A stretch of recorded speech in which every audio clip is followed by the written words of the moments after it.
বাবার মির্জাপুর হাজি জবেরউদ্দিন school college কর্তৃক আয়োজিত অনলাইন ক্লাসে প্রিয় শিক্ষার্থীবৃন্দ তোমাদের সবাইকে স্বাগতম জানাই।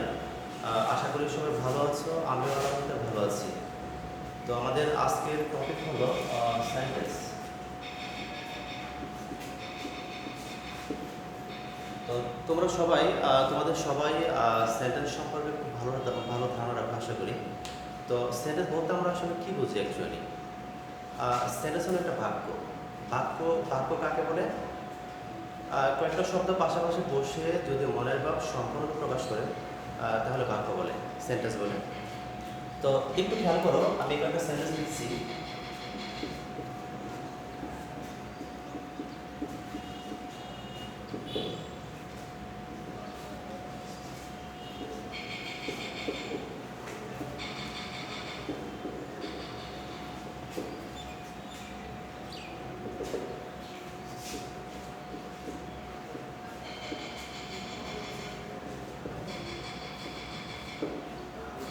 একটু খেয়াল করো, দেখো এখানে তিনটা বাক্য। এখানে নাম্বার ওয়ানটা হলো যে he goes to school, number two goes to he school, number three হলো স্কুল হি গোজ টু। তো একটু একটু খেয়াল করো, দেখো সেন্টেন্স বলতে কী বুঝি? যে সেন্টেন্স হলো একটা ক্লিয়ার সেন্স প্রকাশ পাবে, কয়েকটা শব্দ পাশাপাশি বসবে এবং বসে কি একটা ক্লিয়ার সেন্স প্রকাশ করবে, অর্থাৎ একটা সম্পূর্ণ মনের ভাব প্রকাশ করবে। Number one he goes to school, subject verb আছে এখানে। নাম্বার টু গোজটা হলো ভার্ব। Number three school. তো সেন্টেন্স বলতে আমরা যেটা বুঝি, একটা সাবজেক্ট থাকবে এবং থাকবে একটা ফাইনাল ভার্ব, অর্থাৎ একটা ভার্ব থাকবে। যদি সাবজেক্ট এবং ভার্ব থাকে তাহলে সেটা একটা সেন্টেন্স হবে, এবং যদি একটা ক্লিয়ার সেন্স প্রকাশ করে তাহলে সেটা সেন্টেন্স হবে। তো এখন নাম্বার ওয়ান যেটা আছে যে হি গোজ টু স্কুল, এটা subject, subject plus verb. Number two গোজটা verb, he goes to school, সে স্কুলে যায়। নাম্বার টু গোজ যায়, টু হু, সে স্কুল যায়, সে স্কুলে। নাম্বার ওয়ানটা হলো যে সে স্কুলে যায়, নাম্বার টু হলো যায় সে স্কুলে, আর নাম্বার থ্রি হলো যে স্কুলে সে যায়। তো বাংলা বলার সময় আমরা যেটা বলি সেটা হলো যে আমি স্কুলে যাই। তো বাংলা বলার সময় ক্রিয়াটা আগে আসে, আর ইংরেজির ক্ষেত্রে সাবজেক্টের পরে কিন্তু ভাবটা আসে, অর্থাৎ ক্রিয়াটা পরে আসে আর কি। তো যেটা আমরা বুঝি যে ইংরেজিতে সেন্টেন্সের ক্ষেত্রে সাবজেক্ট আসবে একটা, ভার্ব আসবে একটা, তারপর অবজেক্ট আসবে, অথবা এরপরে এক্সপ্রেশন আসবে। তো সেই স্কুলে যায় নাম্বার ওয়ান, গোস যায় সেই স্কুলে, তাহলে এটা কিন্তু হচ্ছে না। হবে কি, প্রথমে সাবজেক্ট দেব, সাবজেক্ট। তো তিনটা সেন্টেন্সের ক্ষেত্রে সাবজেক্ট একটা হি, এটা সাবজেক্ট, তারপর একটা ভার্ব আসবে, এটা ভার্ব, পরে এক্সটেনশন অবজেক্ট আসবে। তো নাম্বার টুতে সাবজেক্ট নাই, নাম্বার থ্রিতে স্কুল অবজেক্ট বা এক্সটেনশন কাজ করতেছে। তাহলে তিনটা সেন্টেন্সের মধ্যে তিনটা সেন্টেন্সের মধ্যে কারেক্ট কোনটা? Number one. কারণ কি, এটা স্ট্রাকচার হলো subject plus verb present form অথবা ভার্ব প্লাস অবজেক্ট বা এক্সটেনশন, এই হিসেবে কাজ করতেছে। তাহলে এটা তিনটা সেন্টেন্সের মধ্যে সেন্টেন্স কোনটা? Number one. অর্থাৎ এখানে নাম্বার ওয়ানটাতে আমরা দেখতে পাচ্ছি যে এখানে একটা ক্লিয়ার সেন্স প্রকাশ পাচ্ছে যে সে স্কুলে যায় সে স্কুলে, আসলে এটা হচ্ছে না, কিন্তু স্কুলে সে যায় এটাও কিন্তু হচ্ছে না।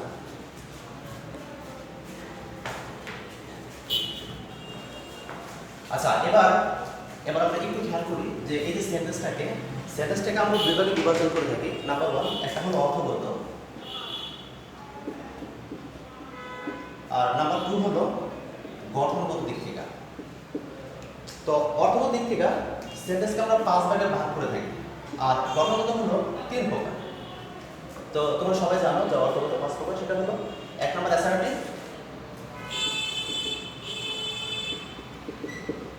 অ্যাসার্টিভ, সেন্টেন্স, দুই নম্বর হলো interrogative sentence,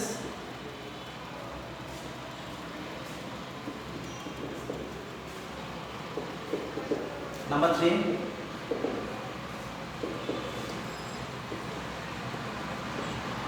imperative sentence, number 4 optative sentence, and number 5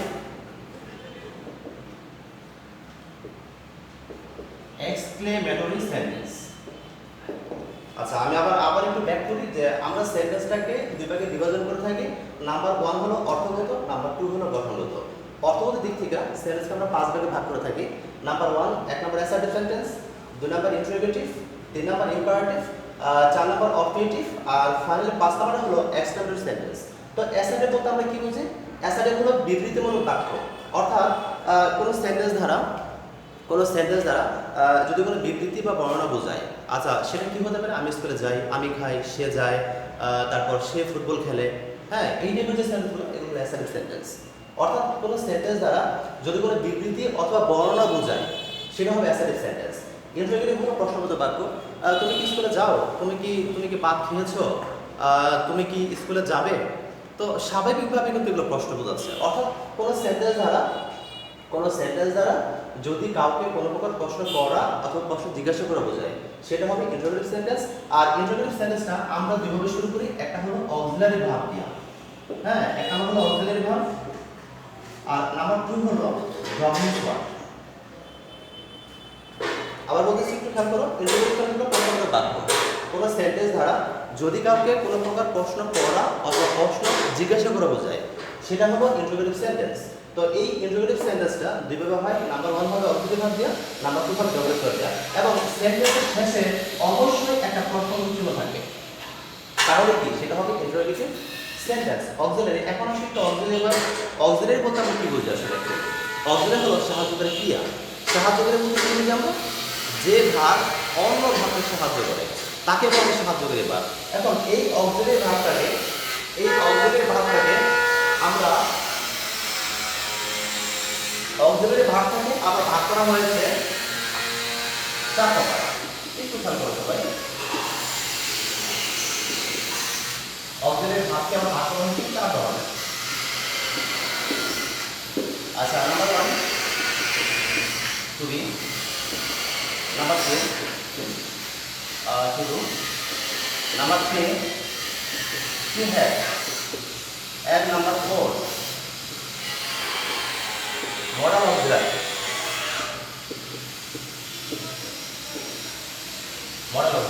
আচ্ছা একটু রিপিট করি।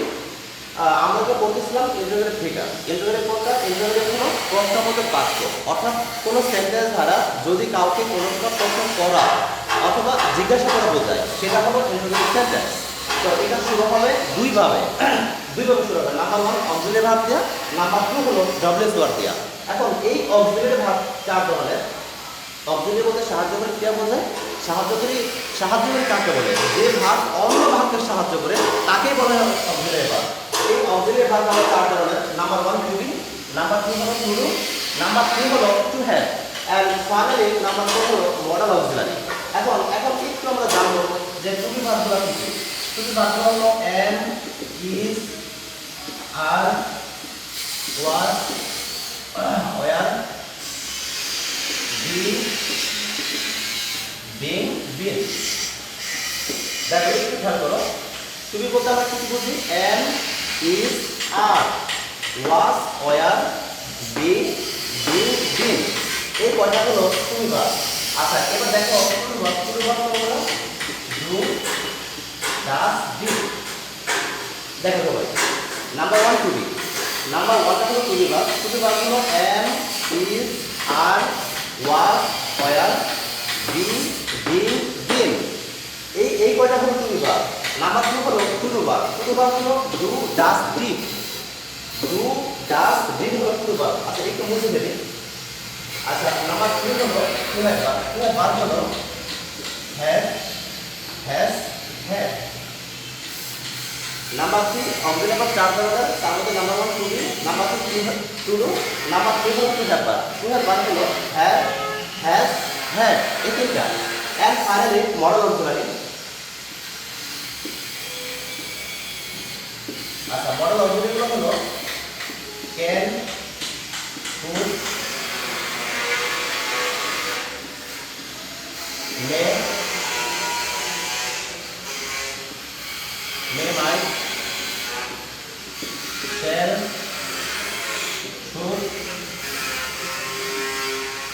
will, would,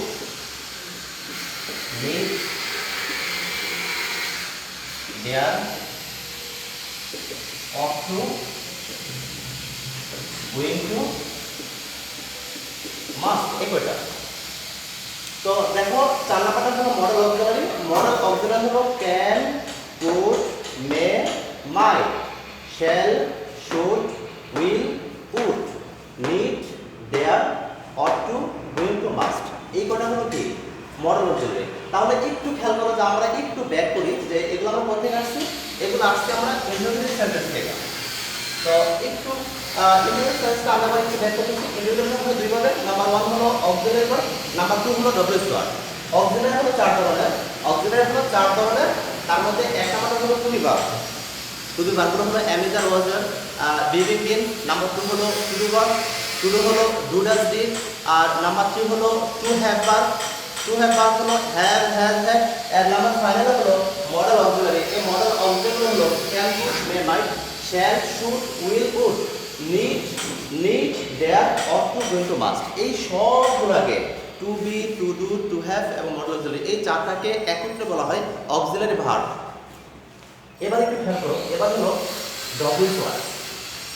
নাম্বার 2 হলো ডব্লিউএস ভার্ব। ডব্লিউএস ভার্ব বলতে কি বলি? ডব্লিউ এবং এইচ দ্বারা গঠিত শব্দগুলোকে বলা হয় ডব্লিউএস ভার্ব।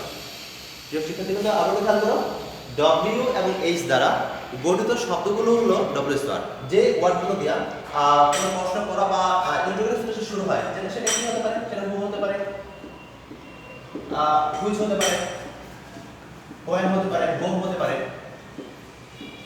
তারপর ওয়াই হতে পারে, এটসেট্রা, হাউ, এটসেট্রা। এই ডব্লিউএস ভার্ব এগুলো, অর্থাৎ এইগুলা দিয়ে এই অক্সিলারি ভার্ব এবং ডব্লিউএস ভার্ব এই দুইটা দিয়ে কি হবে? এই দুইটা দিয়ে আমাদের ইন্টারভিউ সেন্টেন্সটা শুরু হবে এবং সর্বশেষে সেন্টেন্সটা শেষে অবশ্যই একটা প্রশ্নবোধক চিহ্ন দেয়। অর্থাৎ কোনো সেন্টেন্স যদি অক্সিলারি ভার্ব অথবা ডব্লিউএস ওয়ার্ড দিয়ে শুরু হয় এবং সেন্টেন্সের শেষে যদি একটা প্রশ্নবোধক চিহ্ন থাকে তাহলেই সেটা হবে interview sentence. Number 3 imperative sentence. তো ইম্পারেটিভ বলতে আসলে আমরা কি বুঝি? ইম্পারেটিভ হলো অনুজ্ঞা। আসলে অনুজ্ঞা কি? অনুজ্ঞা হলো অর্ডার। আচ্ছা, তারপরে কি হতে পারে? রিকোয়েস্ট হতে পারে, অ্যাডভাইস হতে পারে, কমান্ড হতে পারে, টোল হতে পারে। অর্থাৎ কোনো সেন্টেন্স দ্বারা যদি আদেশ, উপদেশ, অনুরোধ, নিষেধ ইত্যাদি বোঝায় তাহলে সেটা হবে ইম্পারেটিভ সেন্টেন্স।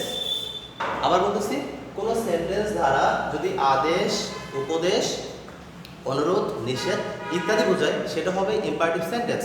আর এই ইম্পারেটিভ সেন্টেন্সটা আমরা কিভাবে চিনব? ইম্পারেটিভ সেন্টেন্সটা শুরু হবে, এক নাম্বার মেন ভার্ব শুরু হতে পারে, দুই নাম্বার ডু নাম্বার শুরু হতে পারে, তিন নাম্বার লেট দিয়ে শুরু হতে পারে, তারপর নেইবার থাকতে পারে, নেইবার নেইবার গেলে লাইক কখনো মিথ্যা কথা বলার উপদেশ। নাম্বার 4 অলওয়েজ থাকতে পারে, অলওয়েজ স্পিক দ্য ট্রুথ। তাহলে কি বললাম আমরা? ইম্পারেটিভ হলো অনুজ্ঞা। অনুজ্ঞা কি? Order, request, advice, etcetera etcetera. অর্থাৎ কোনো সেন্টেন্স দ্বারা যদি আদেশ, উপদেশ, অনুরোধ, নিষেধ ইত্যাদি বোঝায় সেটা হবে ইম্পারেটিভ সেন্টেন্স। আর ইম্পারেটিভ সেন্টেন্সটা শুরু হবে মেন ভার্ব দিয়া, ডু নাম্বার দিয়া, লেট দিয়ে, নেইবার দিয়ে, নেইবার দিয়ে, অলওয়েজ দিয়ে ইত্যাদি দিয়ে। Okay. Number 4 operative sentence. Operative ইচ্ছা, আকাঙ্ক্ষা, প্রার্থনা। অপারেটিভ হলো কি? অপারেটিভ হলো ইচ্ছা, আকাঙ্ক্ষা বা প্রার্থনা। ইচ্ছা, আকাঙ্ক্ষা অথবা কি প্রার্থনা সূচক বাক্যগুলোকে আমরা অপারেটিভ সেন্টেন্স বলি। তুমি জীবনে সুখী হও, আল্লাহ তোমার সহায় হোক। তো এই সেন্টেন্সগুলো কি? এই সেন্টেন্সগুলো হলো অপারেটিভ সেন্টেন্স। একটা এক্সাম্পল হতে পারে,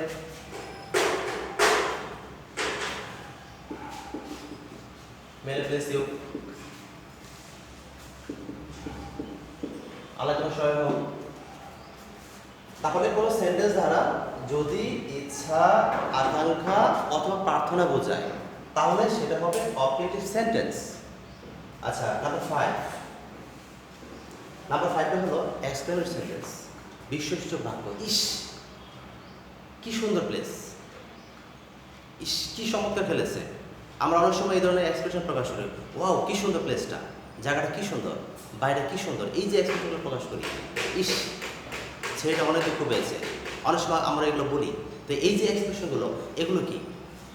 এই সেন্টেন্সগুলো হলো কি? এই সেন্টেন্সগুলো হলো এক্সক্লেমেটরি সেন্টেন্স।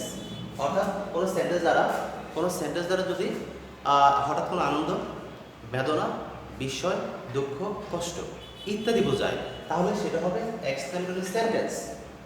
আবার বলতেছি কোনো সেন্টেন্স দ্বারা যদি হঠাৎ কোনো আনন্দ, বেদনা, বিস্ময়, দুঃখ, কষ্ট ইত্যাদি বোঝায় তাহলে সেটা হবে এক্সক্লেমেটরি সেন্টেন্স। আর সবচেয়ে বড় কথা হলো এটা শুরু হতে পারে হাউ অথবা হোয়াট দিয়ে, এবং সেন্টেন্সের শেষে একটা বিস্ময় চিহ্ন থাকে। একটা example, how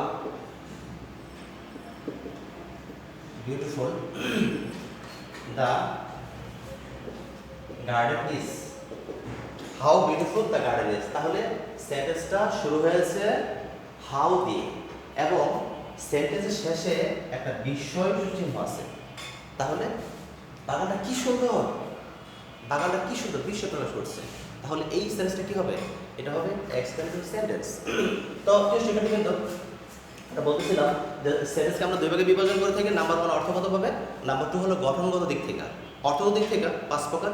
number 1 assertive, number 2 interrogative, number 3 imperative, number 4 objective, and finally number 5 হলো এক্সপ্লেনেটরি। আমি একটু রিপিট করছি। অ্যাসার্টিভ হলো বিবৃতি, কোনো সেন্টেন্সের যদি কোনো বিবৃতি বা বর্ণনা বোঝায় সেটা হবে অ্যাসার্টিভ সেন্টেন্স। যাও, তুমি যাও, তুমি মাঠে যাও, আমি টিভি দেখি, আমি ঘুমাই, সে স্কুলে যায়, এই ধরনের সেন্টেন্সগুলো, হ্যাঁ, এগুলো হবে assertive sentence. Number 2 interrogative sentence, এটা শুরু হবে অক্সিলারি, আগে বলেছি যে এটা শুরু হবে অক্সিলারি এবং ডব্লিউ ওয়ার্ড দেওয়া, এবং সেন্টেন্সের শেষে একটা প্রশ্ন চিহ্ন থাকবে। Do you like tea? Do you like tea? তুমি কি চা খেতে পছন্দ করো, চা পান করতে পছন্দ করো? Do you go to school? স্কুলে যাও। Did you go to school? তুমি স্কুলে গিয়েছিলে? এই যে বাক্যগুলো, এই যে সেন্সগুলো, এটা হলো ইন্টারোগেটিভ সেন্টেন্স। অর্থাৎ এটা শুরু হয়েছে অক্সিলারি ভার্ব দিয়া। Why do you waste your time? তুমি কেন তোমার সময়টা নষ্ট করো? তাহলে এই যে বাক্যগুলো, ডু বলি, তারপর হোয়াই বলি, এই যে বাক্যগুলো, সেন্টেন্সগুলো শুরু হয়েছে ডু এবং হোয়াই দিয়ে, অর্থাৎ অক্সিলারি এবং ডব্লিউ ওয়ার্ড দিয়া, এবং সেন্টেন্সের সাথে যে একটা প্রশ্ন চিহ্ন দেওয়া আছে, তাহলে এগুলো হলো কি? এগুলো interrogative sentence. Number 3 imperative, work hard. Imperative sentence, work hard, work hard, read attentively. Work hard, কঠোর পরিশ্রম করো। রিড অ্যাটেন্টিভলি, মনোযোগ দিয়ে পড়ো। If you want to pass, যদি পাস করতে চাও। রিড অ্যাটেন্টিভলি, মনোযোগ দিয়ে পড়ো। রিড মোর, বেশি বেশি পড়ো। ইফ, যদি, you want to make a good result, যদি ভালো রেজাল্ট করতে চাও। অর্থাৎ এই যে সেন্টেন্সগুলো, এই সেন্টেন্সগুলো স্টার্ট হয়েছে, শুরু হয়েছে কি দিয়া? নাম্বার 1 ওয়ার্ক হার্ড, ওয়ার্ক দিয়ে শুরু হয়েছে, ওয়ার্কটা verb. Number two read more, read more if you want to pass, or read attentively if you want to make a good result, make a brilliant result. অর্থাৎ এই যে sentence শুরু হয়েছে main verb দিয়ে, অর্থাৎ মেন ভার্ব শুরু হয়, সেটা ইম্পারেটিভ সেন্টেন্স। এর একটা এক্সাম্পল হতে পারে let the play cricket. Let, বাক্যটা সেন্টেন্সটা শুরু হয়েছে লেট দিয়া। সো এই সেন্টেন্সটা কি হবে? এই সেন্টেন্সটা হলো imperative sentence. Number 4 operative sentence. অপারেটিভটা হলো কি? অপারেটিভ হলো ইচ্ছা, আকাঙ্ক্ষা অথবা প্রাথমিক। এগুলো হলো অপারেটিভ সেন্টেন্স। একটা এক্সাম্পল হতে পারে গড, গড ব্লেস ইউ। অনেক সময় আমরা বলি, কথার ক্ষেত্রে বলি বা ইসের ক্ষেত্রে বলি, গড ব্লেস ইউ, আল্লাহ তোমার মঙ্গল করুক, আল্লাহ তোমার সহ। তাহলে এগুলো অপারেটিভ সেন্টেন্স। এক্সক্লেমেটরি হলো what a fine verb it is. What a fine verb, what a fine verb it is. বাক্যটা শুরু হয়েছে হোয়াট দিয়া, এবং সেন্টেন্স শেষে অবশ্যই একটা বিশেষ চিহ্ন বসবে। তাহলে এটা অবশ্যই কি? Exclamatory sentence. তাহলে আমরা অর্থগতভাবে কি বুঝলাম? যে অর্থগত দিক থেকে 5 প্রকার। Number 1 assertive, number 2 interrogative, number 3 imperative, number 4 objective, number 5 exclamatory sentence. এই হলো 5টা। এই 5টা হলো আমাদের অর্থগত দিক থেকে আমরা ক্লাসিফিকেশন করে থাকি। তারপর 2 নাম্বার যেটা বলতেছিলাম যে গঠনগত দিক থেকে সেন্টেন্সকে বিভাজন করা হয়ে থাকে। তো গঠনগত দিক থেকে সেন্টেন্সকে আবার 3 ভাগে ভাগ করা হয়েছে। 3 ভাগে। নাম্বার 1টা হলো simple sentence, number 2 complex sentence, number 3 compound sentence. Number 1 simple sentence, number 2 complex sentence, number 3 হলো কম্পাউন্ড সেন্টেন্স। যদি আমরা ক্লাস 7 এর প্রশ্ন করছি, যেটা আমাদের তেমন দরকার নেই, তারপর জাস্ট জানার জন্য যেটা দেখো আর কি, যে গঠনগত দিক থেকে সেন্টেন্সকে 3 ভাগে ভাগ করা হয়েছে। Number 2 simple. সিম্পল বলতে আমরা সাধারণ বুঝি। সিম্পল বলতেই সাধারণ বুঝি, সাধারণ সেন্টেন্স হলো সিম্পল সেন্টেন্স, একটা সাবজেক্ট একটা ফাইনাল ভার্ব থাকবে, সিম্পল সেন্টেন্স। কমপ্লেক্স, কমপ্লেক্স বুঝে আমরা জটিল কিছু আর কি, অর্থাৎ একাধিক ক্লোজ থাকবে, একটা ডিপেন্ডেন্ট আর বাকি সব, সরি একটা মেন ক্লোজ আর বাকি সবগুলো হলো ডিপেন্ডেন্ট ক্লোজ, সাবঅর্ডিনেট ক্লোজ। এটা হলো কমপ্লেক্স সেন্টেন্স। আর কম্পাউন্ড হলো অ্যান্ড অর ভার্ব থাকবে আর দুই দুটো মেন ক্লোজ থাকবে, এটা হলো কম্পাউন্ড সেন্টেন্স। তো এটা অবশ্যই আমরা নেক্সট ক্লাসে বা পরবর্তী ক্লাসে মানে করে যাবো। তো তোমাদের সবাইকে ধন্যবাদ। এই করোনার মধ্যে ভালো থাকো সবাই, সুস্থ থাকো, বাসায় থাকো। আবারও সবাইকে অভিনন্দন জানাই, আমি আমার ক্লাস শেষ করছি। ধন্যবাদ সবাইকে।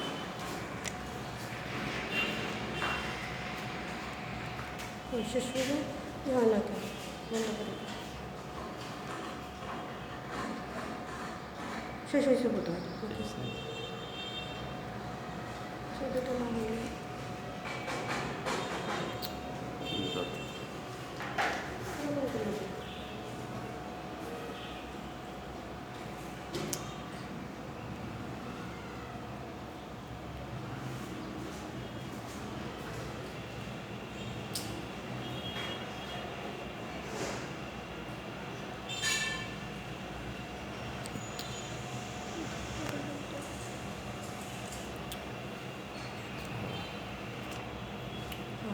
থামবো না